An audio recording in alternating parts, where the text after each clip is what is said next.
Welcome to Radis classes. My name is Jagdish Shukla. I hope आप सब मज़े में होंगे। आज हम करने वाले हैं एसपी का फर्स्ट चैप्टर। तो स्टार्ट करने के पहले हम देख लेते हैं ये एसपी होता क्या है, ये सब्जेक्ट क्यों पढ़ते हैं, इसका क्या इंपॉर्टेंट है। और आपने 11th में भी एसपी पढ़ा होगा, आपको थोड़ा बहुत इसके बारे में आइडिया भी होगा कि ये सब्जेक्ट एक्चुअली है क्या। तो एसपी का फुल फॉर्म सेक्रेटरियल प्रैक्टिस है। सेक्रेटरियल प्रैक्टिस सेक्रेटरी वर्ड से बना हुआ है। सेक्रेटरी क्या काम करता है, प्रैक्टिस मतलब जो जॉब करता है। जब भी सेक्रेटरी बोलता है तो आपके दिमाग में एक कोऑपरेटिव सोसाइटी का एक पर्सन आता होगा। खास करके अगर आप लोग तारक मेहता देखते हैं तो आत्माराम तुकाराम भिड़े आता होगा। तो वो क्या काम करता है, तो सेक्रेटरी क्या काम करता है, बेसिकली वो सोसाइटी संभालता है। अगर हम कोऑपरेटिव सोसाइटी की बात करें तो वैसे अलग अलग सेक्रेटरी होते हैं। आपने लास्ट ईयर कंपनी के ऊपर पढ़ा होगा। वैसे ही कोई इंडिविजुअल होता है ना, उनके भी सेक्रेटरी होते हैं। कोई बड़ा बिजनेसमैन है तो उसको भी बहुत सारे ऐसे मीटिंग्स होती है, बहुत सारे अपॉइंटमेंट्स होते हैं, बहुत सारी जगह पे उसको ये सेशंस लेने होते हैं, मतलब जाना पड़ता है, विजिट्स होती है उसके जो कॉल्स होते हैं। तो वो सब कौन हैंडल करता है, शेड्यूल कौन मेंटेन करता है, वो सब उसका एक पर्सनल असिस्टेंट होता है, पीए या सेक्रेटरी बोल सकते हैं हम उसको। ऐसे कोई डॉक्टर हो गया, कोई बड़ा पॉलिटिशियन हो गया, तो उनके जो भी शेड्यूल्स है, जो भी फ़ोन्स है, जो भी उनके रूटीन्स है, वो सब मैनेज कौन करता है, सेक्रेटरी। लेकिन हम किसी पर्सनल पर्सन की सेक्रेटरी के ऊपर पढ़ने वाला नहीं है। उनके लिए कोई अलग अलग क्वालिफ़िकेशन होती है। अभी जैसे कि कोई इंस्टीट्यूशनल सेक्रेटरी होता है तो वो कौन से इंस्टीट्यूशन में काम कर रहा है उसके ऊपर डिपेंड करता है उसको क्या क्वालिफ़िकेशन चाहिए। तो हम यहाँ पे इंस्टीट्यूशनल सेक्रेटरीशिप की बात कर रहे हैं। तो ऐसा बंदा जो किसी कंपनी में काम कर रहा है, कंपनी में किसकी बात कर रहे हैं, जॉइंट स्टॉक कंपनी, जो कंपनीज एक्ट 13 में रजिस्टर्ड है उसकी बात कर रहे हैं। तो उसका जो सेक्रेटरी होता है वो कोई छोटा मोटा इंसान नहीं होता, वो ग्रेजुएट, वो क्वालिफाइड पर्सन होता है और वो ICSI institute of company secretaries of India से क्वालिफाइड होता है, जिसको हम लोग शॉर्ट में CS भी बोलते हैं, कंपनी सेक्रेटरी। तो वो क्या काम करता है उसके बारे में वो सब चैप्टर्स थे। इसके लिए उसका नाम, सब्जेक्ट का नाम ही सेक्रेटरियल प्रैक्टिस रखा गया। तो वो अभी हम यहाँ कंपनीज़ के ऊपर सब पढ़ने वाले। 12th का पूरा लेसन कंपनीज़ के ऊपर है कि सेक्रेटरीज, बेसिकली जो कंपनीज़ में सेक्रेटरीज होते हैं ना, वो क्या करते हैं कि कंपनीज़ के जितने भी रूल्स एंड रेगुलेशंस है वो सब फुलफिल करना, कंप्लाई करना। प्रोविजंस अगर आप देखेंगे कंपनीज एक्ट के बहुत स्ट्रिक्ट प्रोविजंस है, बहुत सारे रूल्स है, बहुत सारी चीज़ें एक रजिस्ट्रार होता है उसको देनी पड़ती है टाइम टू टाइम। नहीं दिया तो कंपनीज के ऊपर पेनल्टीज़ होती है। तो वो सारी चीज़ों का, वो सारी जो लीगल प्रोविजंस है, वो सारे काम संभालना कंपनी सेक्रेटरी का काम होता है। तो हम इसी के साथ ही अपना चैप्टर नंबर 1 स्टार्ट करते हैं। तो हमारा फर्स्ट चैप्टर है इंट्रोडक्शन टू कॉरपोरेट फाइनेंस के ऊपर। तो कॉरपोरेशंस मतलब हो गया कंपनी। तो कंपनी को फाइनेंस चाहिए, तो कॉरपोरेट फाइनेंस मतलब कंपनी को फाइनेंस चाहिए। अभी कोई भी बिजनेस करने के लिए फाइनेंस एक लाइफ ब्लड होता है। Without finance you can not do any business. Even छोटे से छोटा बिजनेस भी आपको करना है तो आपको फाइनेंस चाहिए। तो कंपनी तो एक बहुत बड़ा लार्ज ऑर्गेनाइजेशन है। अगर आप कोई भी कंपनी को देख लो, उसका जो पेड अप कैपिटल होता है, पेड अप कैपिटल पता होगा आपको, जो बिजनेस में पैसा लगाया शेयर होल्डर्स ने, वो करोड़ों में होता है। कोई भी कंपनी को देखो 400 लाख 500 लाख करोड़ उनके कैपिटल्स होते हैं बड़ी बड़ी कंपनियों के। तो उतना पैसा कौन लगाएगा, उतना पैसा कहाँ से अरेंज करना है, उतने पैसे को कैसे हमें प्रॉपरली इन्वेस्ट करना है, तो वो सारी चीज़ों के ऊपर ये चैप्टर में दिया हुआ है। तो उसका बेसिक मीनिंग पढ़ने वाले। तो जैसे कि फाइनेंस हमारे जैसे कि हमारा ये ब्लड हमारे लिए बहुत इंपॉर्टेंट होता है, लाइफ ब्लड, वैसे ही फाइनेंस कंपनी के लिए बहुत इंपॉर्टेंट चीज़ें होती है। फाइनेंस के बिना कोई भी कंपनी रन नहीं कर सकती। तो कंपनीज को फाइनेंस के लिए 2 चीज़ों पे डिपेंड रहना है। एक हेनरी फोर्ड ने एक बात कही है, वो पहले देख लेते हैं। हेनरी फोर्ड क्या बोलते हैं, हेनरी फोर्ड ये आपने नाम सुना होगा, कौन है ज़रा याद करो। अगर आपने ओसी का चैप्टर नंबर 1 किया तो आपको याद होगा। Henry Ford father of the management है, मॉडर्न मैनेजमेंट के वो फादर हैं। तो उसने एक बात कही है, मनी एक आर्म या एक लेग है, इधर यू यूज़ इट और लूज़ इट। कि मनी के बिना, फाइनेंस के बिना कुछ नहीं हो सकता। जैसे कि हमारे लिए हाथ और पैर इंपॉर्टेंट है, वैसे ही कंपनीज़ के लिए या जो कॉरपोरेशंस है उनको क्या चाहिए, फाइनेंस चाहिए। Without finance they can not even survive. तो जो ये कॉरपोरेट फाइनेंस है, इसके मेनली अपने को 2 इम्पॉर्टेंट कैरेक्टरिस्टिक हैं।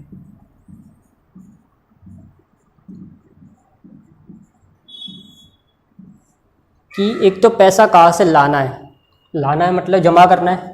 बिजनेस करना है तो अपने को सबसे पहले पैसे चाहिए। अगर आप भी सपोज़ ग्रेजुएट हो गए, अभी आप 12th में आ गए हो, अभी आप बिजनेस चालू करना चाहते हो, तो सबसे पहले आपके दिमाग में ये आएगा पैसे कहाँ से लाए।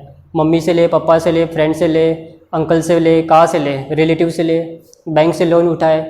तो हमारे पास भी ऐसे ऑप्शंस होते हैं ना, वैसे कंपनी के पास भी ऑप्शंस होते हैं। तो उनको पैसा रेज करना है, रेजिंग ऑफ फाइनेंस। रेजिंग मतलब जमा करना है, पैसे को इकट्ठा करना है। अभी जमा तो कर लिया, सपोज अभी कंपनी जमा कैसे करती है पैसे, तो इसके ऊपर हम सेकंड चैप्टर है, थर्ड चैप्टर है, फोर्थ है और एक डिपॉजिट्स करके है। तो सेकंड चैप्टर में वही है कि कंपनी को कहाँ से पैसा मिल सकता है, सोर्सेज ऑफ फाइनेंस है जो हम बाद में पढ़ेंगे। थर्ड एक चैप्टर है issue of shares, share issue करके कंपनी पैसे ले सकती है। एक डिबेंचर इशू करके कंपनी ले सकती है, बैंकों से लोन ले सकती है, या कंपनी भी बैंकों की तरह डिपॉजिट भी लेती है। तो ये सारे चैप्टर्स है अपने, तो ये इसी के ऊपर है। ये टर्म छोटा है लेकिन बहुत बड़े मीनिंग है इन सब के। पैसे जमा तो कर लिए, ये क्या होता है, इससे इनफ्लो होता है। इनफ्लो मतलब पैसा आया, ये हमारा क्या करता है, इनफ्लो। इनफ्लो ऑफ मनी बोल सकते हैं, इनफ्लो ऑफ कैपिटल बोल सकते हैं, व्हाटएवर। और यहाँ पे क्या होता है, यूटिलाइजेशन। यूटिलाइजेशन ऑफ फंड्स या यूटिलाइजेशन ऑफ फाइनेंस। अभी पैसा तो आ तो गया, बट इसको लगाना कहाँ है। यूटिलाइज मतलब यूज़ का करना है, कहाँ इन्वेस्ट करना है, या इसको इन्वेस्टमेंट भी बोल सकते हैं हम। तो कॉर्पोरेट फाइनेंस के दो इंपॉर्टेंट एस्पेक्ट है या बेसिक एस्पेक्ट है कि from where we have to raise the finance means inflow, and where we have to utilise the funds और इन्वेस्ट द फंड्स, इसको बोलते हैं आउटफ्लो। अब ये दोनों होता ही होता है किसी भी बिजनेस में। आप कोई भी बिजनेस स्टार्ट कर दो तो आपको सबसे पहले कुछ पैसा लगाना होगा, जिनको हम लोग अकाउंटिंग टर्म में कैपिटल बोलते हैं। तो आपको कुछ कैपिटल इन्वेस्ट करना होगा। बिना कैपिटल चाहे कोई भी बिजनेस हो, इवन जो हॉकर्स होते हैं वो भी छोटा अमाउंट इन्वेस्ट करते हैं, भले 400 रुपया, 500 रुपया, 1000 रुपये जो भी रहेगा, बट उनको एक मिनिमम अमाउंट इन्वेस्ट करना ही है अगर आपको रिटर्न चाहिए। जैसे कि सपोज मैंने एक कंपनी खोल दी, कोई प्रोडक्ट बना रही है, सपोज केचप बना रही है, ठीक है। तो मुझे सबसे पहले इसको खरीदने के लिए, केचप तो डायरेक्टली नहीं खरीद सकते, हम लोग क्या खरीदेंगे, टोमेटोज़ खरीदेंगे। सपोज टोमेटो केचप है, तो जो टोमेटोज़ है वो अपना क्या हो गया, रॉ मटेरियल हो गया, वो अपने को खरीदना पड़ेगा।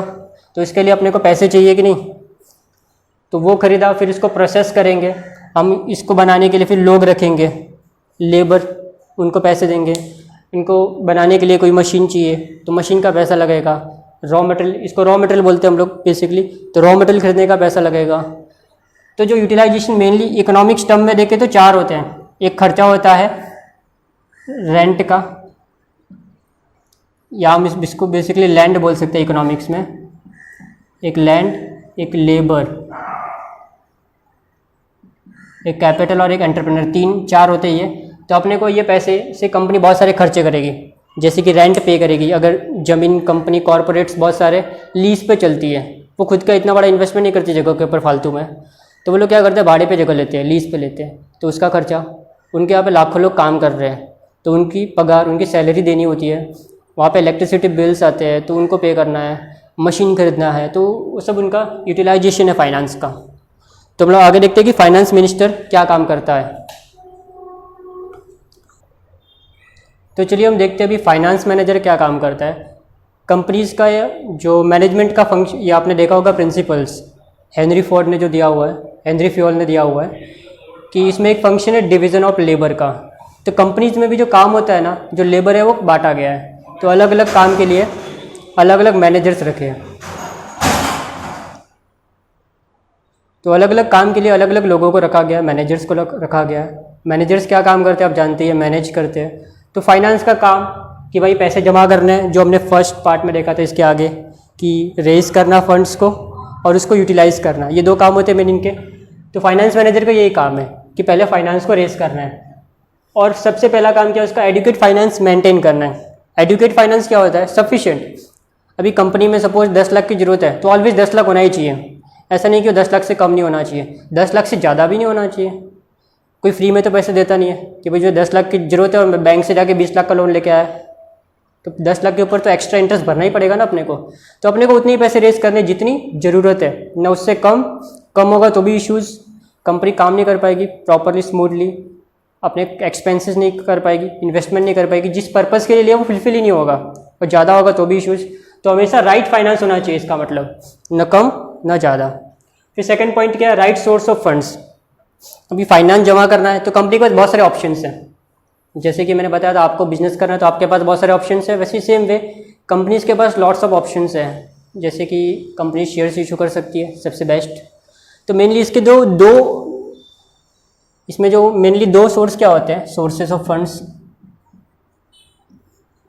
या सोर्सेज ऑफ फाइनेंस। एक होता है तुम लोन ले लो, जिसको डेट बोलते हैं या लोन बोलते हैं, और एक होता है तुम्हारा खुद का ओन फंड, और ये डेट फंड होता है। अभी ओन फंड मतलब कंपनी शेयर इशू करके जो पैसा आता है कंपनीज को, वो ओन फंड। डेट फंड जो कंपनी लोन लेती है, लोन कैसे लेती है, डिबेंचर इशू करके, बैंकों से लोन लेती है, बहुत सारे फाइनेंशियल इंस्टीट्यूशन से उनसे लोन लेती है, डिपॉजिट्स लेती है, बॉन्ड्स इशू करती है। और ओन फंड मतलब जो ओनर लगाते हैं। ओनर कौन से लगाते हैं, शेयर्स पे। शेयर्स भी अलग अलग टाइप के होते हैं, मेन दो फिलहाल याद रखो, इक्विटी और प्रेफरेंस, बाद में इसके ऊपर डिटेल में पढ़ेंगे। और डेट मतलब डिबेंचर्स, फिलहाल आप याद रखो। डिबेंचर्स मतलब कंपनी एक तरह का लोन ले रही है, और ये कंपनी के ओनर के पैसे हैं। जैसे कि हम बिजनेस करने के लिए खुद के पैसे लगाते हैं, तो वो ओनर्स के पैसे होते हैं, उनको शेयर होल्डर्स बोलते हैं। और एक लोन लेते हैं जिनको हम क्रेडिटर्स बोलते हैं, जिन्होंने बिजनेस को लोन दिया है। अभी इन्होंने बिजनेस में पैसा लगाया, हम बिजनेस में पैसा क्यों लगाते हैं, हमारा मेन इंटेंशन क्या है, मोटो क्या है बिजनेस करने का, टू अर्न प्रॉफिट। कोई भी इंसान बिजनेस क्यों करता है, प्रॉफिट कमाने के लिए ना। जैसे कि कोई इंसान जॉब क्यों करता है, सैलरी कमाने के लिए। वैसे यहाँ पे बिजनेस करने का मेन इंटेंशन या मोटो क्या होता है कि प्रॉफिट कमाना है, प्रॉफिट ज़्यादा से ज़्यादा कमाना है, मैक्सिमाइज करना है प्रॉफिट को। ये लोग कंपनी को पैसे क्यों दे रहे हैं, बैंक कंपनी को पैसे क्यों देती है, बैंक हमको लोन क्यों देती है, बैंक को कुछ मिलता होगा ना इसके लिए। क्या मिलता है बैंक को, फिक्स रेट ऑफ इंटरेस्ट मिलता है बैंक को, बैंक इंटरेस्ट कमाती है। ये भी इनकम ही है, इनकम के नाम अलग अलग है। एक इनकम जो शेयर होल्डर कमा रहा है उसको प्रॉफिट बोलते हैं या डिविडेंड बोलते हैं इसको। एक जो बैंक कमा रही है या जिसने लोन दिया है वो कमाता है तो उसको इंटरेस्ट बोलते हैं। और वो उसकी इनकम फिक्स होती है ऑलवेज, कि भाई किसी ने 10 लाख लिया तुमने बैंक से, सपोज तुमने 10 लाख लिए बैंक से, तो बैंक बोलेगी मैं इसके ऊपर 10% इंटरेस्ट लूँगी, जो भी रेट रहेगा। तो आपको हर साल 1 लाख रुपए पे करना है। तो आप ज़्यादा कमाओगे तो बैंक ज़्यादा मांगने नहीं आएगी, और आप बोलोगे भाई मेरे पास पैसे नहीं है, तो बैंक तुमको छोड़ेगी नहीं, भाई पैसे नहीं है तो मत दो, ऐसा नहीं है, तो तुमको वो पे करना ही करना है। तो सेकंड समझा आपको। तो हमें राइट सोर्स चाहिए, या तो हम खुद का पैसा लगा सकते हैं, लोन ले सकते हैं, ये हमारे ऊपर चॉइस है। लेकिन अगर हमने ज़्यादा लोन ले लिया तो भी इश्यूज़ आएंगे। ज़्यादा लोन लिया है तो फिर इंटरेस्ट का बर्डन बढ़ेगा आपको, और नई कंपनी है, प्रॉफिट नहीं है, तो लोन का इंटरेस्ट कैसे चुकाएंगे, 10 लाख भी चुकाना पड़ेगा वो अलग से, तो वो इश्यूज आएंगे। तो डेट ज़्यादा नहीं होना चाहिए। खुद का पैसा लगा दिया ज़्यादा तो भी प्रॉब्लम, वो प्रॉब्लम क्या, वो हम आगे देखेंगे वो कैसे प्रॉब्लम क्रिएट होती है जब खुद का पैसा ज़्यादा लगाते हैं। तो अगर हमें मार्केट से पैसे सस्ते मिलते हैं ना, तो मार्केट से पैसे उठाने चाहिए। सपोज मैं एक एग्जांपल देकर आपको समझाता हूँ। सपोज 10 लाख मेरे पास चाहिए, मेरे पास 2 ऑप्शन है, खुद का पैसा या लोन का पैसा। अगर मैं खुद का पैसा लगाता हूँ सपोज, और मैं प्रॉफिट कमाता हूँ 20%, ठीक है, मैं 10 लाख लगा रहा हूँ और 20% कमाता हूँ, ठीक है, तो मुझे कितना हाथ में आएगा, 2 लाख आएगा। अभी मैंने लोन तो नहीं लिया, इस केस में सपोज मैंने ये पार्ट 10 लाख चाहिए था, मैंने खाली खुद का पैसा लगा, लोन नहीं लिया, तो मेरे हाथ में कितना पैसा आया, नेट 2 लाख आया, क्योंकि मुझे किसी को पे नहीं करना है सपोज, और कोई दूसरा खर्चा है ही नहीं। अभी सपोज मैंने 10 लाख का लोन ले लिया, तो मुझे इनको कितना देना है, 1 लाख देना है, तो 2 लाख कमाऊंगा मैं, बरोबर। 2 लाख में से 1 लाख इनको दे दिया तो मेरे पास 1 लाख बचा, प्लस मेरे जो 10 लाख है वो मैं कहीं और इन्वेस्ट करके अलग से कमा सकता हूँ, तो वो फ़ायदा। तो यहाँ पे जब रेट ऑफ इंटरेस्ट कम होता है ना, तब मार्केट से पैसे उठाना सस्ता पड़ता है, क्योंकि हम यहाँ पे कितना कमा रहे हैं, 20%। जितना चाहिए उतना मार्केट से पैसा उठा लो, सीधा तुम डबल कमाओगे। तुम बिना खुद का पैसा लगाए तुमको 1 लाख रुपए मिल रहा है यहाँ पे, मतलब टोटल 2 लाख मिल रहा है, एक इनको देना पड़ेगा ना इंटरेस्ट का, तो आपके पास नेट कितना बचा, 1 लाख बचा ना। 10% अगर इनका शेयर देखे रेट ऑफ इंटरेस्ट का, तो 1 लाख वो लेके जाएंगे, बाकी का 2 लाख में से 1 लाख गया तो 1 लाख अपना, मतलब हमने दूसरों के पैसों से धंधा किया, बिजनेस किया, और हम भी कमाए और वो भी कमाया, समझा। तो यहाँ पे वो दोनों में कॉन्फ्लिक्ट होता है कि खुद का पैसा कितना लगाए, लोन कितना ले, ठीक है, तो वो सेकंड पॉइंट में कवर होता है कि ये भी सोचना बहुत इंपॉर्टेंट है। खुद का पैसा ज़्यादा भी नहीं होना चाहिए तो भी इश्यूज़ होते हैं, क्योंकि एक तो जो प्रॉब्लम हमने देखी, और लोन ज़्यादा ले लिया तो कंपनी बंद हो सकती है, इंसॉल्वेंट हो सकती है।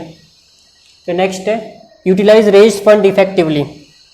अभी हमने जो पैसे लिए हैं उनको इन्वेस्ट करना है कहीं ना कहीं, या तो गुड्स बना के बेचने हैं, कैपिटल एसेट्स खरीदनी है, मशीन है उनको खरीदना पड़ता है, लेबर को है उनको पगार देना पड़ता है, सैलरी देनी पड़ती है, तो वो भी अच्छे से करना है इफेक्टिवली। मतलब मिनिमम वेस्टेजेस होना चाहिए, लॉसेस नहीं होना चाहिए।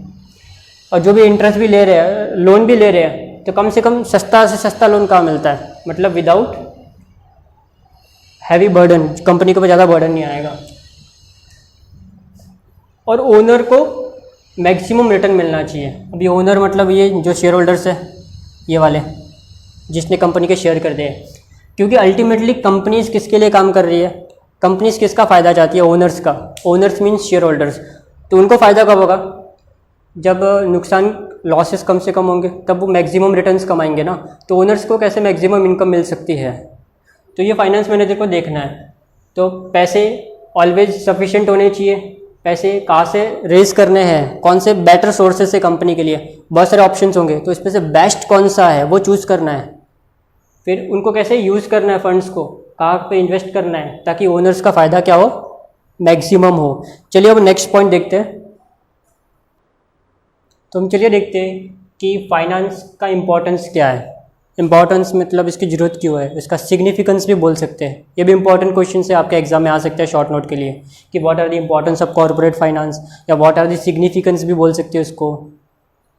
तो 10 सिग्निफिकेंस मैंने यहाँ पे लिखे हुए, एक एक हम डिस्कस करते हैं। पहला helps in decision making.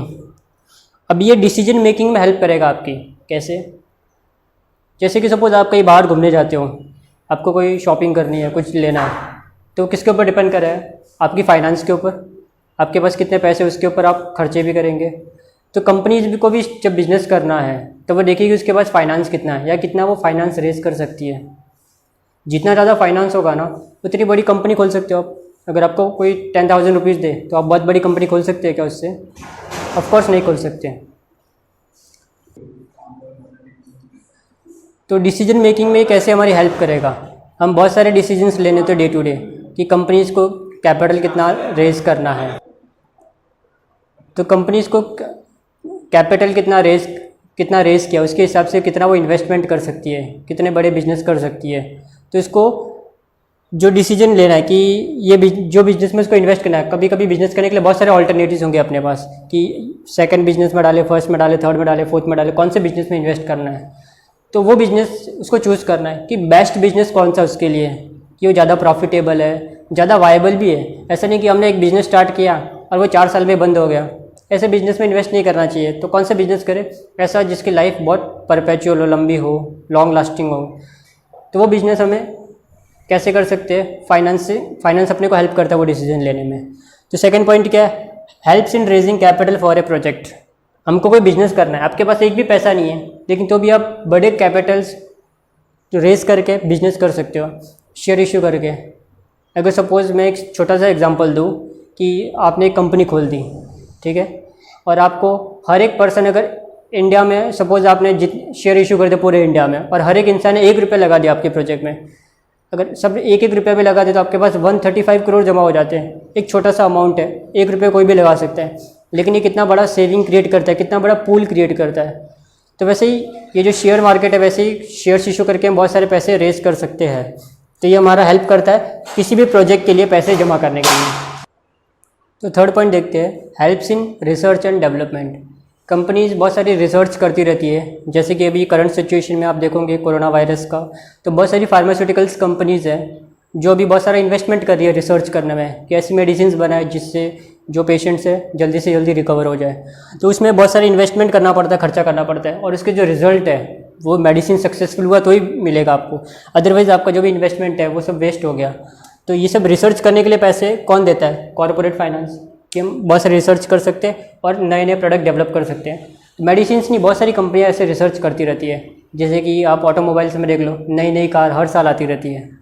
Mobiles देख लो, कोई भी चीज़ देख लो, खास करके इलेक्ट्रॉनिक्स आइटम्स, जहाँ पे लेटेस्ट पीस हमेशा आते रहते हैं। तो कैसे आ सकते हैं, जब रिसर्च का और डेवलपमेंट करेंगे। तो रिसर्च में हम कोई नया चीज़ ढूंढते हैं, और डेवलपमेंट में क्या करते हैं, जो एग्जिस्टिंग चीज़ है ना उसको और बेटरमेंट करने की कोशिश करते हैं कि उसमें कैसे नए नए फीचर्स ऐड करें, नए नए फंक्शंस ऐड करेंगे, नए नए उसके बेनिफिट्स हम ढूंढ सकें। फिर स्मूथ फंक्शनिंग बिजनेस को हेल्प करता है। स्मूथ फंक्शनिंग में बिना फाइनेंस के बिजनेस स्मूथली काम नहीं कर सकता। अगर आपके बिजनेस में बहुत सारे एम्प्लॉयज़ हैं, उनको आपने पगार नहीं दी, चलो 1 मंथ वो लोग चलेगा, 2 मंथ चलेगा, लेकिन वो कब तक ऐसे जाने देंगे? अगर आपका पैसा नहीं है तो आप उनको सैलरी नहीं दे पाएंगे, तो फिर क्या होगा? वो सब प्रोटेस्ट करेंगे, स्ट्राइक पे चले जाएंगे, आपकी कंपनी का रेपुटेशन, गुडविल ख़राब हो जाएगा। और भी है बहुत सारे कंपनीज़ के पास पैसे नहीं है तो कंपनी गुड्स नहीं खरीद पाएगी, गुड्स नहीं खरीदेगी तो वो सेल नहीं करेगी तो प्रॉफिट नहीं होगा। इवन कंपनी का जो शेयर प्राइस है वो भी कम हो जाएगा, प्रॉफिट नहीं होगा तो उस कंपनी में कौन पैसे इन्वेस्ट करेगा? जो कंपनी पैसे नहीं देगी, डिविडेंड नहीं देगी, उस कंपनी को लोन भी नहीं देगी बैंक, बोलेगी ये कंपनी में पैसे डालेंगे तो ये कंपनी के पास ताकत ही नहीं है इंटरेस्ट पे करने की, तो कंपनी का पूरा जो बिजनेस है वो प्रॉपर चल ही नहीं पाएगा। फिर नेक्स्ट ये कोऑर्डिनेशन स्टैब्लिश करता है बहुत सारी एक्टिविटीज़ में। बहुत सारी एक्टिविटीज़ होती है कंपनी में। हम सिंपल सा एग्जांपल लेते हैं, जैसे कि एक कोई कंपनी है जो गुड्स खरीदती है, रॉ मटेरियल्स, और उससे वो फिनिश गुड्स बनाती है। जैसे कि मैंने पहला एग्जांपल लिया था, टोमेटो खरीदा और उसका केचप बनाया, तो टोमेटो तुम्हारा रॉ मटेरियल हो गया और जो केचप बनाया वो फिनिश गुड्स हो गया, ठीक है। तो ये परचेस का काम करने के लिए हमने एक परचेस मैनेजर रखा था, उसको दे दिया कि भाई तू सामान खरीद और उसको आगे पास कर जिस प्रोडक्शन डिपार्टमेंट को। तो ये क्या करता है, सामान खरीद के प्रोडक्शन डिपार्टमेंट को बेचता है, प्रोडक्शन मैनेजर को। फिर प्रोडक्शन वाला क्या करेगा, गुड्स बनाएगा, उससे गुड्स बना के सेल वाले को देगा कि भाई तुम बेचो इसको, तो सेल्स मैनेजर के हाथ में जाएगा वो, या सेल्स डिपार्टमेंट बोल दो उसके हाथ में जाएगा। फिर सेल्स डिपार्टमेंट उसका जो डिस्ट्रीब्यूशन वाला रहेगा उसको देगा कि भाई ये सामान दे के आओ, तो डिस्ट्रीब्यूशन डिपार्टमेंट को जाएगा। तो अगर सपोज़ कंपनी के पास पैसे नहीं है तो कंपनी गुड्स खरीद नहीं पाएगी, अभी परचेस नहीं कर पाएगी वो। अगर तुम खरीदोगे नहीं सामान तो प्रोडक्शन रुक जाएगा तुम्हारा, तो इसका काम बंद हो जाएगा। इसका काम बंद हो गया तो ये क्या बेचेगा? प्रोडक्शन ही नहीं हुआ तो बेच नहीं सकते, बेचोगे नहीं तो बांटोगे क्या? तो ये भी बंद हो जाएगा। मतलब एक काम बंद हो गया तो उसकी वजह से सारे काम बंद हो गए। इवन तुम्हारे पास पैसे नहीं है तो तुम उसको प्रमोट नहीं कर पाओगे, एडवर्टाइजिंग नहीं करोगे, अकाउंटिंग का काम बंद हो जाएगा तुम्हारा, जो सप्लायर है तुम्हें गुड सप्लाई नहीं करेंगे, तो बहुत सारी कंपनी के अंदर प्रॉब्लम्स आएगी। तो एक की वजह से स्मूथ फंक्शनिंग कंपनी की अटक गई, तो इसी को बोलते हैं ये कोऑर्डिनेशन कंपनी का जो है एक्टिविटीज़ का वो खराब हो जाएगा अगर फाइनेंस नहीं है तो। फिर नेक्स्ट क्या है, एक्सपांशन और डाइवर्सिफिकेशन में हेल्प करता है। अगर आपके पास पैसे है तो आप नई ब्रांच खोल सकते हो, कंपनीज को बढ़ा सकते हो, आगे नए नए प्रोडक्ट लॉन्च कर सकते हो, या डाइवर्सिफाई कर सकते हो कंपनी को। एक्सपांशन करना मतलब एक नई ब्रांच खोलना जैसा हो गया कि आपकी एक ब्रांच है ऑलरेडी और एक ऑलरेडी आपने दूसरी स्टार्ट की है सेम बिजनेस में। डाइवर्सिफिकेशन क्या होता है कि आप नई लाइन में जा रहे हो बिजनेस की। जैसे कि आपने टाटा कंपनी का नाम सुना होगा, टाटा के बहुत सारी अलग अलग प्रोडक्ट भी है, जैसे कि टाटा सॉल्ट भी बनाता है, टाटा टी भी बनाता है, टाटा कार भी बनाता है, टाटा टेलीकम्युनिकेशन में भी है। तो उसने अपने बिजनेस को क्या किया, डाइवर्सिफाई किया हुआ है। मतलब कल से उसकी अगर नमक बिकना बंद हो गया तो उसको कुछ फ़र्क नहीं पड़ता, उसके पास और भी अलग अलग बिजनेस है जहाँ से वो बहुत सारे पैसे कमा सकता है। कभी टाटा टी बंद होगी तो उसको कुछ फ़र्क नहीं पड़ता है। तो डाइवर्सिफिकेशन का ये फ़ायदा होता है, अगर आपका बिजनेस डाइवर्सिफाइड है, आप बहुत सारी चीज़ें बना रहे हो, एक चीज़ बंद हो गई तो इससे क्या फ़र्क पड़ेगा, दूसरी चीज़ें से आप पैसे कमा सकते हो। तो अदर सोर्स ऑफ इनकम बहुत सारे हो जाते हैं उनके पास।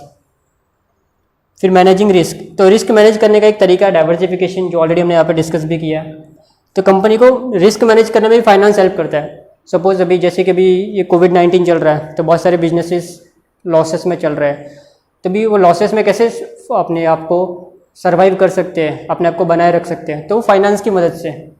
तो बैंक्स ने उनके बहुत सारे जो लोन्स है वो अभी डिले कर दिए ताकि वो अपने पैसा आराम से भर सके, आराम से इंस्टॉलमेंट को डिले कर दिया है। तो उसका रिस्क को, उसके लॉसेस को, अभी इनिशियली कंपनीज क्या होती है, लॉसेस में चलती है, नई नई कंपनी है, तो उन लॉसेस को कैसे मिनिमाइज़ करना है। तो अगर तुम्हारे पास पैसा है तो तुम सर्वाइव कर सकते हो भले ही लॉस में भी है। जैसे कि तुमको सपोज 1 लाख रुपए का खर्चा होता है हर साल या हर महीने, सपोज 1 लाख का हर साल ईयरली पर एनम का खर्चा है, तुम्हारे पास 10 लाख रुपए पड़े हुए हैं,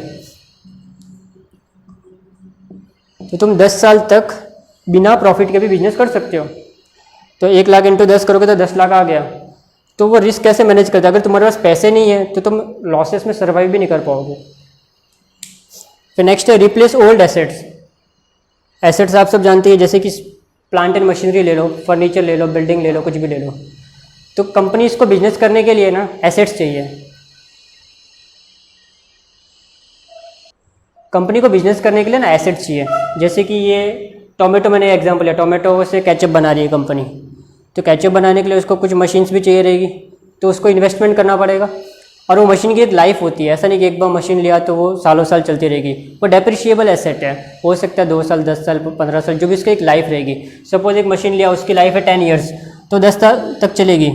फिर 10 साल के बाद उसको तो रिप्लेस करना पड़ेगा, उसको बेचना पड़ेगा, तो नई मशीन लेनी पड़ेगी। तो इसके लिए क्या चाहिए? पैसे चाहिए कि नहीं चाहिए? तो तुम्हारे पास फाइनेंस है तो तुम ओल्ड एसेट्स को रिप्लेस कर सकते हो, न्यू एसेट्स ले सकते हो। Even you can go for modernisation. अभी जैसे कि हम स्मार्टफोन्स देखते हैं, अगर आप अभी भी नोकिया, जैसे कि नोकिया था पहले बहुत चलता था, अभी नोकिया इतना नहीं चलता। नो डाउट उसने माइक्रोमैक्स ये विंडोज़ के साथ टाइप कर लिया, उसके बाद उसके फ़ोन्स आते हैं, लेकिन अभी भी उसका इतना अच्छा या स्ट्रॉन्ग मार्केट नहीं है। क्यों? क्योंकि उसने टाइम पे अपना मॉडिफिकेशंस नहीं किया, उसने मॉडर्नाइजेशन पे नहीं गया वो जितना कि सैमसंग गया था। इसके लिए सैमसंग वो सक्सेसफुल रहा। तो टाइम टू टाइम अपने एसेट्स को क्या करना पड़ता है, हमें उसको कन्वर्ट करना पड़ता है, मॉडर्नाइजेशन करना पड़ता है, चेंज करना पड़ता है, अपग्रेड होना पड़ता है टाइम टू टाइम। नहीं तो क्या होगा, हम पिछड़ जाएंगे, हमारा बिजनेस भी बंद हो सकता है इवन। फिर नेक्स्ट है payment of dividend and interest. अभी हमने यहाँ पे 2 पार्ट देखे थे स्टार्टिंग में, एक शेयर वाला और एक डिबेंचर वाला। आपको याद होगा, शेयर होल्डर को हम प्रॉफिट देते हैं, तो प्रॉफिट का जो एक पार्ट होता है उसको डिविडेंड बोलते हैं। तो कंपनीज के पास जो सोर्सेज ऑफ फंड्स है ना, 2 होते हैं। सोर्सेज ऑफ फाइनेंस या फंड 2 होते हैं। एक होता है खुद का पैसा, ओन, और एक होता है लोन वाला या डेट फंड। अब ये जो पैसा शेयर्स में होता है बेसिकली, उनको रिटर्न मिलता है, वो डिविडेंड होता है। डिविडेंड उनकी इनकम होती है शेयर्स के ऊपर। ये जो पैसे लगाते हैं ना, वो सपोज एक एग्जांपल ले लेते हैं डिबेंचर से। डेट फंड में बैंक लोन वगैरह भी आ गया, हम लोग एग्जांपल के लिए ले रहे हैं डिबेंचर से। उनको मिलता है इंटरेस्ट। अभी दोनों में फ़र्क क्या होता है? जो ओनर है वो क्या कमाता है? डिविडेंड। अभी कंपनी में आपको पता होगा कि मैनेजमेंट और ओनरशिप बोथ आर डिफरेंट। जो ओनर्स होते हैं वो शेयर होल्डर्स होते हैं कंपनी के, और जो मैनेजर्स होते हैं वो बोर्ड ऑफ डायरेक्टर्स होते हैं। तो कंपनी जो भी प्रॉफिट कमाती है ना, वो सारा का सारा डिस्ट्रीब्यूट नहीं करती कि इतना कमाया तो सबको बांट दो, ऐसा नहीं करती। कंपनी उसमें से कुछ पार्ट डिस्ट्रीब्यूट करती है, जिसको बोलते हैं डिविडेंड। तो what is dividend? Dividend is the part of portion of profit which is distributed among share holders. और कुछ पैसा है वो नहीं बांटेगी, सारा प्रॉफिट क्यों बांटने का? आप भी जो इनकम कमाते हो क्या सारी खर्चा करते हो? कुछ तो सेविंग करते रहोगे ना। तो कंपनी भी सारा पैसा खर्चा नहीं करती, वो कुछ पैसा रखती है, जिसको बोलते हैं रिटेन्ड अर्निंग। डिटेल में हम इसको 2nd चैप्टर में पढ़ेंगे ये क्या होता है। ऐसा समझ लो फिलहाल ये रिजर्व है उस कंपनी का जो नहीं बांट रही है कंपनी, और ये डिविडेंड जो कंपनी क्या कर रही है, बांट रही है। तो डिविडेंड देने के लिए, इंटरेस्ट देने के लिए पैसे तो चाहिए कि नहीं? कैश नहीं रहेगा तो डिविडेंड कैसे पे करोगे, इंटरेस्ट कैसे पे करोगे? इंटरेस्ट तो आप सब जानते हो, तुमको देना ही देना है, प्रॉफिट हो या मत हो उससे कुछ फर्क नहीं पड़ता। फिक्स डिविडेंड तुमको हर साल देना ही पड़ता है, हुआ जो भी टर्म्स एंड कंडीशंस है। फिर नेक्स्ट है payment of taxes and fees. बहुत सारे गवर्नमेंट को टैक्सेस भरने पड़ते हैं। अगर टैक्सेस का हम बाइफरकेशन देखें तो 2 मेन टैक्सेस होते हैं, एक डायरेक्ट टैक्सेस और एक इनडायरेक्ट। इनडायरेक्ट में आप जीएसटी का एग्जांपल ले सकते हैं, और डायरेक्ट टैक्स में कॉरपोरेट टैक्स जो कंपनी भरती है। और बहुत सारी फीस कंपनी को भरनी पड़ती है, रजिस्ट्रार को। कंपनी रजिस्ट्रेशन करने के टाइम पे जो फीस भरती है ना, आरओसी को, रजिस्ट्रार ऑफ कंपनीज को फीस भरती है, तो उसको क्या बोलते हैं, फीस बोलते हैं। बहुत सारी पेनल्टीज वगैरह भी भरनी पड़ती है अगर टाइम टू टाइम आरओसी के जो रूल्स है, कंपनीज एक्ट के रूल्स है जो कंप्लाई नहीं किए तो उसके लिए भी पैसे चाहिए। तो इसी के साथ ही हमारा जो इम्पोर्टेंस है कॉर्पोरेट फाइनेंस का, ये टॉपिक ख़त्म होता है। फिर नेक्स्ट जो भी पेंडिंग टॉपिक्स है वो हम नेक्स्ट लेक्चर में देखेंगे। Thank you for watching.